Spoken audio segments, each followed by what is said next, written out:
सकते हैं।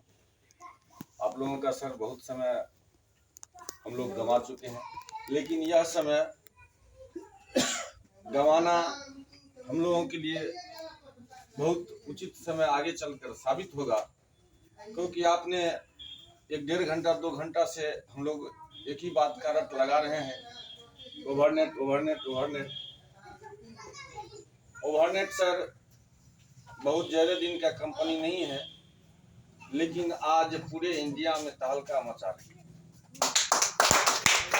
मैं इस ओवरनेट में 9 तारीख को आया था विजय सर के माध्यम से। हम 9 तारीख को होटल जो ब्लू स्टार त्रिवेणीगंज में है, वहाँ पर सीएमडी सर का मीटिंग था। हम उस मीटिंग में गए हुए थे, सीएमडी सर का मीटिंग लिए। उसके बाद अलग से मीटिंग लिए अकेले में बैठ के, क्योंकि थोड़ा बहुत नेटवर्क का नॉलेज हमको पहले से भी था। जैसे हमारे संतोष सर करे के 27 लाख बार, कितना 77 लाख बार क्रिया खाए हुए थे, तो हम भी लाख में तो नहीं थे, लेकिन हजार में जरूर थे कि लाइफ में इस क्षेत्र में हमको आना नहीं है। लेकिन सीएमडी सर से जब हम लिए तो प्लान तो बेहतर है ही, लचीला है ही। साधारण से साधारण इंसान इसमें पैसा कमा सकता है, और जो इंसान यहाँ पैसा नहीं कमा सकता है उसके लिए हम लोगों को चिंता की बात नहीं, वो अपने स्वास्थ्य को ठीक कर सकता है। अगर स्वास्थ्य ठीक हो गया तो यहाँ से पैसा कमाए न कमाए, दुनिया में कहीं न कहीं से पैसा जरूर कमाए। मेरा मानना था, क्योंकि हम जो लीड कर रहे थे, हमारे दादाजी, छोटे दादाजी श्याम बाबू मास्टर साहब बार बार कहते थे, क्योंकि हम उतना पढ़े लिखे हैं नहीं, लेकिन कहते थे कि आदमी को समाज का सेवा करना चाहिए। और समाज का सेवा कैसे करें भैया? मेरा सेवा होगा तभी तो हम समाज का सेवा करेंगे। हम भूखे रह के किसी को खिला सकते हैं क्या? लेकिन इस MLM सिस्टम ने हमने पाया कि आप लोग यहाँ पर नेटवर्क करने वाले व्यक्ति भी बैठे हुए हैं कि बहुत नेटवर्क में ऐसा देखे हैं कि तब 1000 लोग नुकसान होता है तो 1 लोग का पेट भरता है। क्या ऐसा है कि नहीं है जी? लेकिन यहाँ पर 1000 लोग नुकसान होगा, इसका कोई गारंटी दे सकता है सर? लेकिन हम गारंटी दे सकते हैं कि वह नहीं नुकसान होगा। हम गारंटी दे सकते हैं कि वह व्यक्ति नुकसान नहीं होगा, क्योंकि उसको हम दवा दे रहे हैं, और उस दवा में 11 गो प्रोडक्ट ऐसा प्रोडक्ट है जो हम लोगों का पुश्तैनी है, जो हम लोगों का पूर्वज उसको यूज करते हुए आया है। और आज हम लोगों का समय का कमी है, जानकारी का अभाव है, हम लोग उसमें समय नहीं दे पा रहे हैं, इसलिए उस प्रोडक्ट को बोतल में बंद करके वापस हम लोगों के पास आया। और हम लोग एक चीज और है बीच में कि हम लोगों के पास जानकारी का अभाव में मात्रा कि किसका कितना लेना चाहिए वह नहीं है। ऐसा है ना सर?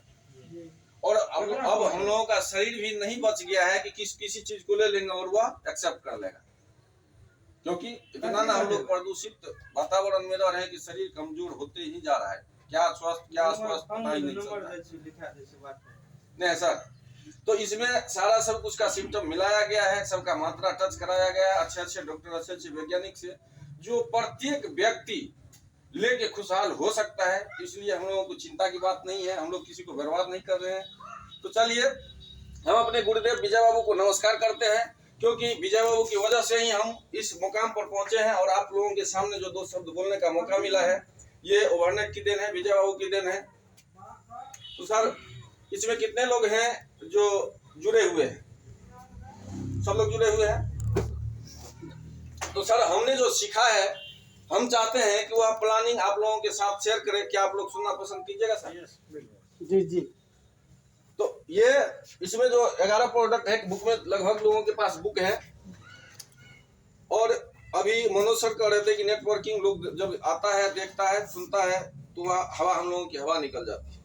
यहाँ पर कुछ नहीं है सर। नेटवर्क जानने वाले व्यक्ति भी, नेटवर्क का शब्द भी है, जिसमें मेरा नाम मनीष है तो मेरा घर का नाम भी कुछ और हो सकता है, नहीं हो सकता सर। लेकिन हम बदल नहीं जाएंगे, हम तो मनीष हैं तो मनीष से रहेंगे, जो मेरा चेहरा वही रहेंगे। तो इनका दूसरा नाम MLM भी है, मल्टी लेवल मार्केटिंग भी हम कह सकते हैं। और मल्टी लेवल मार्केटिंग को सब व्यक्ति नहीं जानता है। एक कहानी याद आ रहा है हमको कि जैसे हम बोले सर कि एक राजा था, उसका पुत्री था जो बहुत बहादुर, और उनके आगे में पोखर था, क्योंकि पहले जमाने में पोखर हुआ करता था। उस पोखर में बहुत बड़े बड़े घड़ियाल, पोछ नकर सारा सब कुछ था। तो उसमें वह उनका जो पुत्री था वह डेली नहाती थी। अब राजा एक दिन अपने चेहरे से देख रहा था कि ये इतना बहादुर है, इसमें जानलेवा जानवर सब भी है, उसमें डेली नहाती है, तो इसके लिए इसका वर भी वैसा ही होना चाहिए। उसके राजा वाली बात है, उसके मन में हो गया कि जो व्यक्ति जो बहादुर इस पोखर को इस पार से उस पार करेगा, उसी व्यक्ति से हम अपनी पुत्री का शादी करेंगे। अब ये ऐलान कर दिया।